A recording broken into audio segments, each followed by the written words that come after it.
Hello everyone, Josh from South Coast Reptiles. In this video we're going to be going over a very important thing, which is why you need to control your heating sources in your enclosures, which thermostats to use for which application, and how you should use them. So to start us off, all reptiles do need some sort of, well, most of them do require some sort of heat because they're not normally from the cold, bitter UK, they're from tropical places. So generally you need to have some sort of heat producing element in their enclosure, be it a heat mat, basking bulb or a ceramic heater.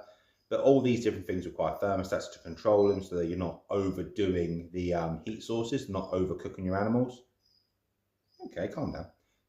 But so we are going to go over a few of the things we could do and you need. Now, if you've got something similar like this is like a bog standard basking bulb, produces light, produces heat. The kind of thermostat you'd use for this is what we call a dimming thermostat. So this is a dimming thermostat here. You can usually tell with normally the thermostats say what they are: dimming, pulse, matte. So this is a dimming one. So this is the use of your heat bulbs, your kind of like all your light producing bulbs, you'd use this.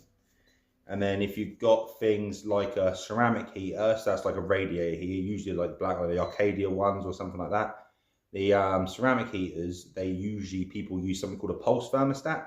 It's just a different way of delivering the power rather than it being a dimming off. Like it produces very short pulses of power, and that's what controls the mat going up and down in heat. There you go.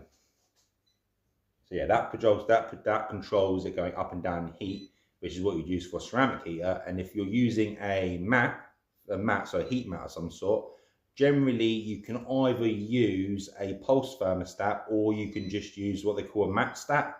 So the mat stats are quite new. They're just thermostats built for just heat mats. They're a little bit cheaper. So some people opt to use them. We just normally use a pulse one if we're using heat mats. But yeah, so that's just a quick little video on what thermostats to use for what item. And we will see you in our next video.